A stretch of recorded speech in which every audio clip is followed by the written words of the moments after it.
So one of my favorite videos out there that never fails to drag me in, to cause me to click, and it's not even clickbait, maybe a little bit. It's when somebody takes something outlandish and compares it to something lesser. We're talking like $50,000 to $100,000 camera rig compared to a $600 over-the-counter rig. Your Red versus the Canon Rebel XT kind of things. I don't have access to all sorts of different outlandish cameras, whatever. Something along the same lines I thought would be fun to compare my Canon R to 3 other cameras in something that you would think the Canon would be better at.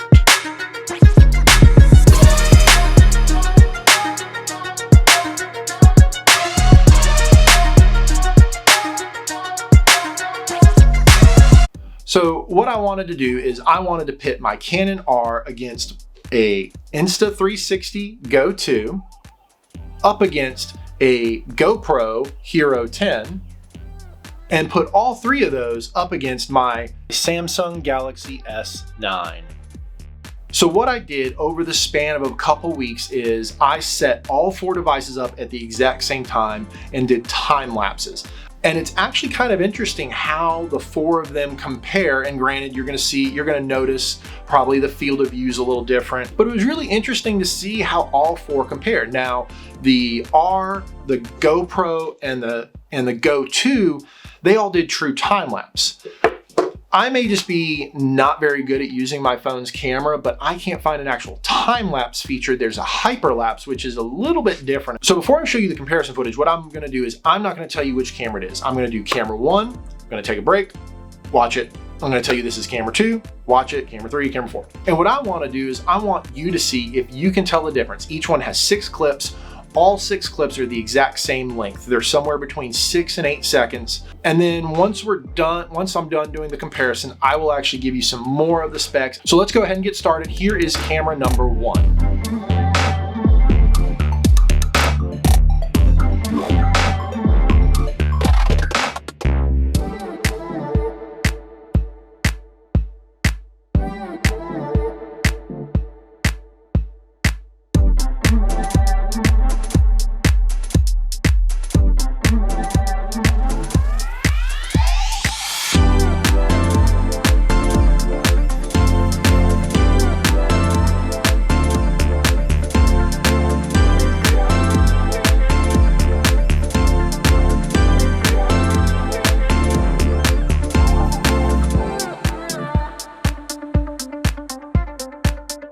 And if you want to, you can go back, kind of watch, look at it a little bit more if you want to. But here is camera number 2.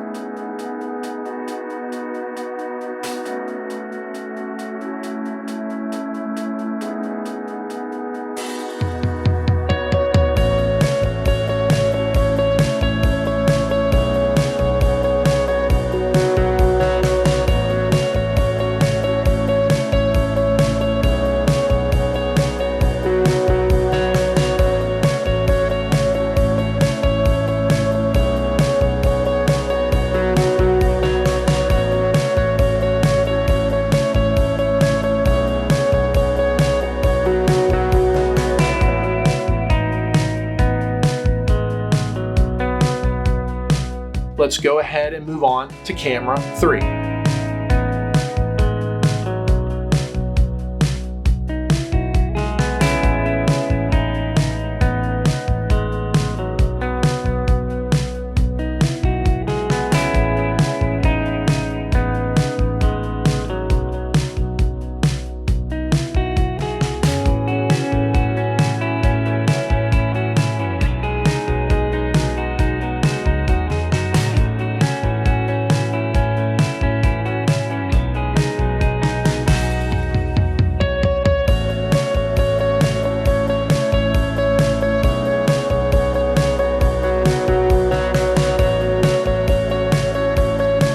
All right, you can kind of tell that this might be starting to get a little difficult. You might have some ideas, but here, let's go ahead and show you the 4th and final camera, camera 4's footage.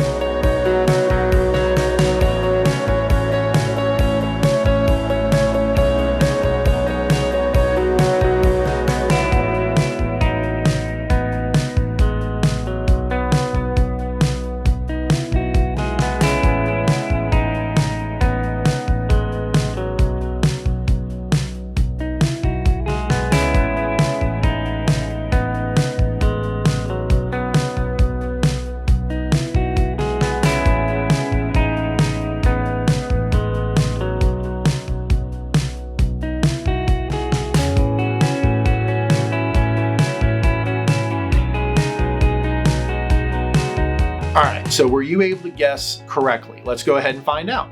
Camera 1 was the Galaxy. It was my phone, the Galaxy S9. Camera 2 was the GoPro Hero 10. Camera 3 was the R.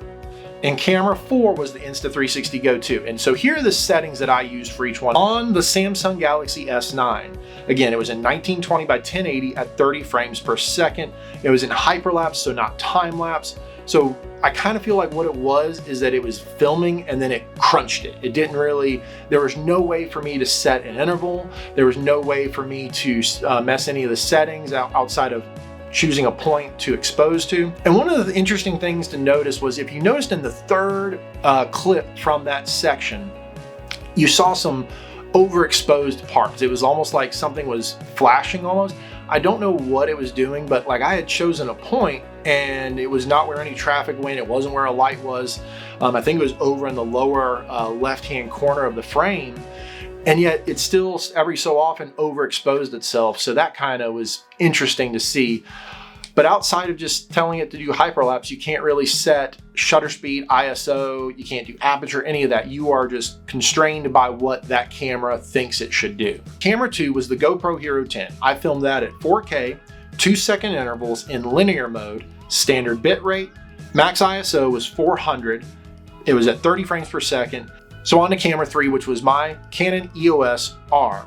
I filmed this, like I said, in 1920 by 1080 and some at 4K. The first 3 were 1920, the last 3 were in 4K. 2-second intervals again, put it in manual mode so that I could set the exposure depending on what day it was and aperture. All of them were in 30 frames per second at 1/60th shutter.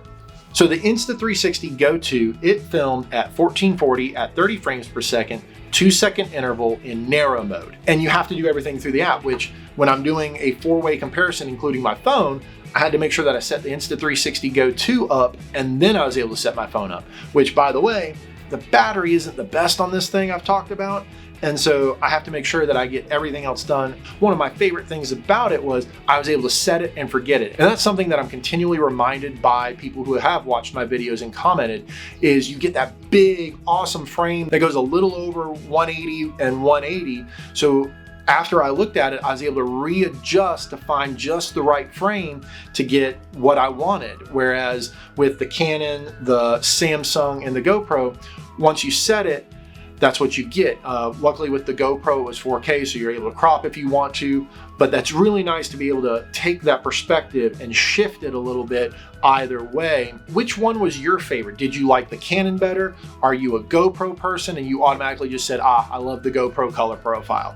Are you an Insta360 Go person and you were able to tell that that one was the one for you? Were you amazed that a Galaxy S9 still, even several years later, still does pretty well, even though it's not the most user-friendly as far as setting a bunch of different settings? So there you have it. That's my time-lapse comparison of the Canon EOS R, the GoPro Hero 10, the Insta360 Go 2, and my Samsung Galaxy S9. It's just fun to go back and look every so often and be reminded and have a fresh idea of, why do we need the Canon R in this situation? Why is it okay to sometimes just use your phone these days? I hope you enjoyed this comparison. If you did, please hit that like button. I really do greatly appreciate it. If you don't already, hit subscribe and I will catch you in another video.